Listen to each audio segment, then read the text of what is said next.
Welcome back. Spoiler breakdown of episode 15, finale part 1, or Return to Camino of Star Wars, The Bad Batch on Disney Plus. My name is Matt Stinenberg. If you are new to the channel, I've been doing these Bad Batch breakdowns every single week, and we've made it to the 15th episode. We have one more episode to go. So if you're new to the channel, please ring the bell and subscribe if you're new to movie reviews, TV show reviews, movie rankings, and a box office breakdown show. I've already reviewed The Suicide Squad so far this week, and my review of the new Netflix movie coming tomorrow. And on my Monday, it will be a box office breakdown show. So please consider subscribing, ringing the bell if you're new to the channel. Also, please like the video, guys, the thumbs up button down below. That's the best way to support this channel. And also, please comment down below, respond to every single comment.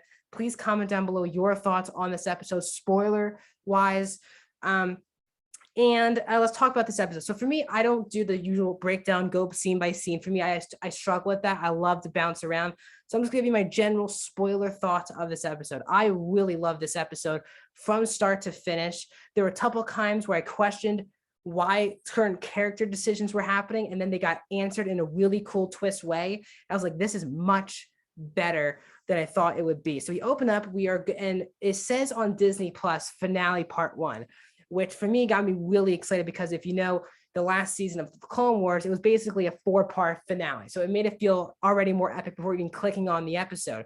So the episode does not just say, the title of the actual, when you're watching the show, does not say finale part 1. The title of the episode when you're watching it is Return to Camino. And if you know, earlier in the season, Hunter promised Omega she would never have to go back to Camino ever again. So the fact that that already just hits a really good emotional beat off the bat before you even see any footage of the actual episode. And the first one I want to bring up is the score. Again, Kevin Kiner, who did the scores of obviously Clone Wars, Rebels, now The Bad Batch. He included the John Williams score, a lot of John Williams, just like he did in the last 4 episodes of Clone Wars. We added a lot of John Williams, Revenge of the Sith prequel music. He now brings in the Attack of the Clones Camino music into the episode, which was really, I had chills. Again, I love John, my favorite one, again, the best composer of all time. Nothing tops his Star Wars scores, especially the prequel for me is top tier John Williams, especially Revenge of the Sith is my favorite John Williams score of all time. But the fact that we got the Camino score into the show was really, really interesting and really good way to introduce us to the show. So Crosshair brings Hunter back to Camino, opens up the tracker. That's how the Bad Batch go in. Omega finds a secret entrance, which I thought was so cool. And supposed to be a trap. And it seems like the general, whoever is running the Empire in this section, clearly also doesn't care if Crosshair survives or not. He just needs all the batch in one place at one time, because obviously they are about to blow up and destroy Camino. So we also have this episode, we have really great discussions between Crosshair and Hunter. The back and forth was really great. My favorite back and forth was when Hunter kept saying, well, you abandon, the abandonment part of the episode, and how Crosshair feels abandoned by Hunter. Wherein Hunter was like, we didn't have a choice. We had to flee you. You were trying to shoot us. And then Crosshair is like, actually, I didn't really have a choice either. And the fact that both of them didn't have a choice was a really brilliant way. Now, it did bring the thought up, of course, Crosshair didn't have a choice because of the inhibitor chip. We'll get that big reveal in a bit, but that back and forth and those 2 lines were really stood out to me in that back and forth. So as they're about to go to the training facility, that is where Crosshair set up the trap. Echo, Tech and Wrecker go up. They tell Omega to stay put and to contact Rex if they need help. So it seems like, I'll definitely say this, I'll bet a lot of money Rex will be in the episode next weekend, the finale episode of The Bad Batch. So as we continue, they go upstairs, they're basically trapped.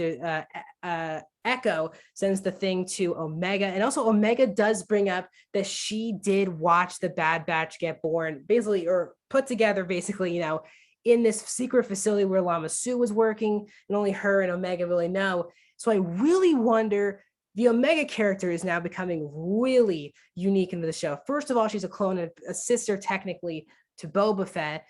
She's this very special female clone that we've never seen in Star Wars before. But now you're getting the facts of she worked, she saw the Bad Batch really formed, come together. And maybe that's why she was so interested in the Bad Batch all the way back in episode 1. And what does that mean for her? How old is Omega? And the whole development. This is a really fascinating little line they think they could set up in a season 2 or even beyond that. But the episode, Omega comes and captures them, and Crosshair is sending off this stormtrooper to take her back to an off-world and leave Omega out of it.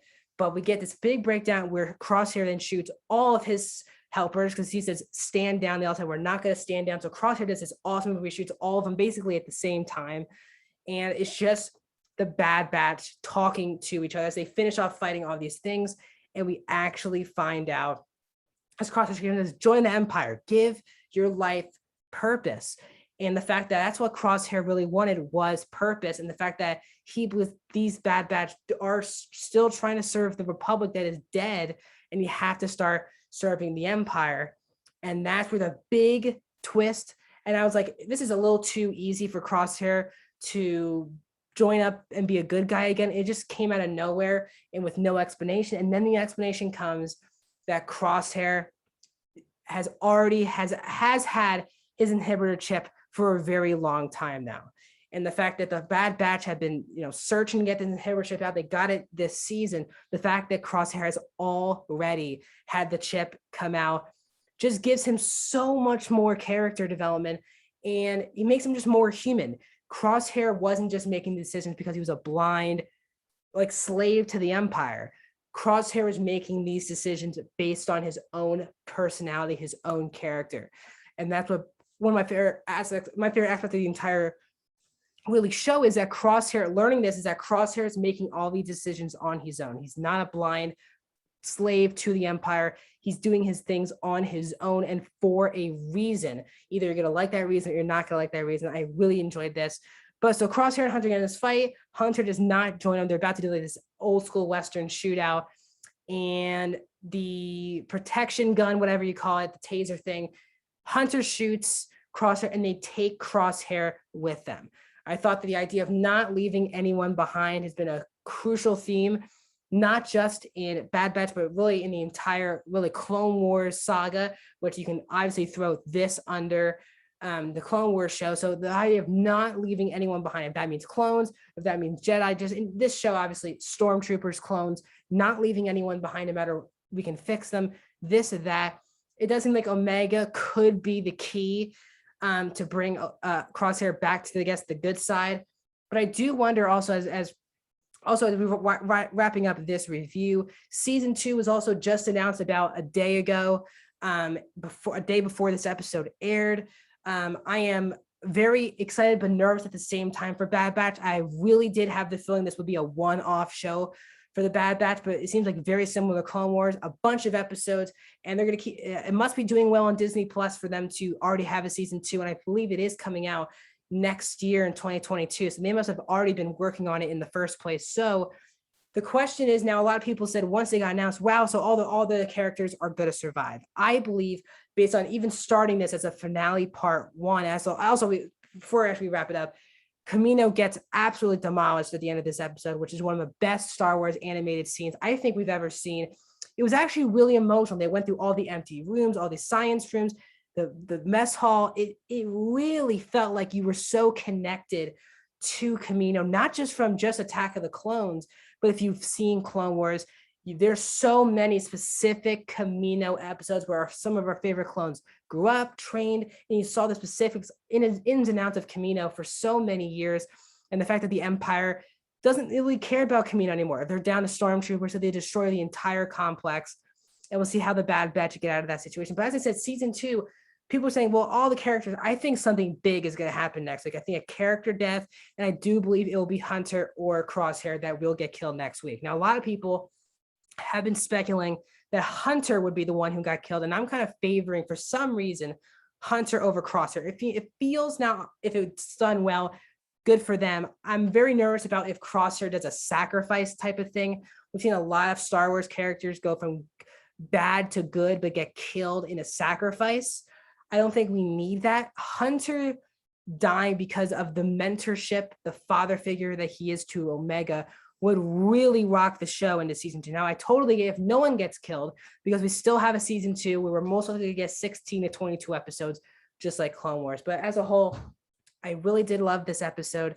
I love the show. I'm really thoroughly enjoying the show, and I can't wait to talk to you guys next week about the finale of The Bad Batch. So if you're new to the channel, as I said, subscribe, ring the bell. Next Friday, here on the channel, I'll be doing my spoiler review of episode 16, finale part 2, the season finale of The Bad Batch. How does it set up season 2, and what are my thoughts on the entire show as a whole? You'll find out next week. As I said, my new Netflix animated movie review, that will be coming tomorrow or Sunday. Probably Sunday or Monday, one of those two. And Monday will be my box office breakdown show. Also, yesterday I did my review of The Suicide Squad. You can check that out. Next in my playlist is a TV show review playlist. I've done shows like WandaVision, Loki, Falcon and the Winter Soldier. I've done Ted Lasso, all these different types of shows. Click that playlist right above. Also, those 2 videos up there, one of them they recommend to you, and also my most recent upload. I'll see you guys very soon, meaning very soon.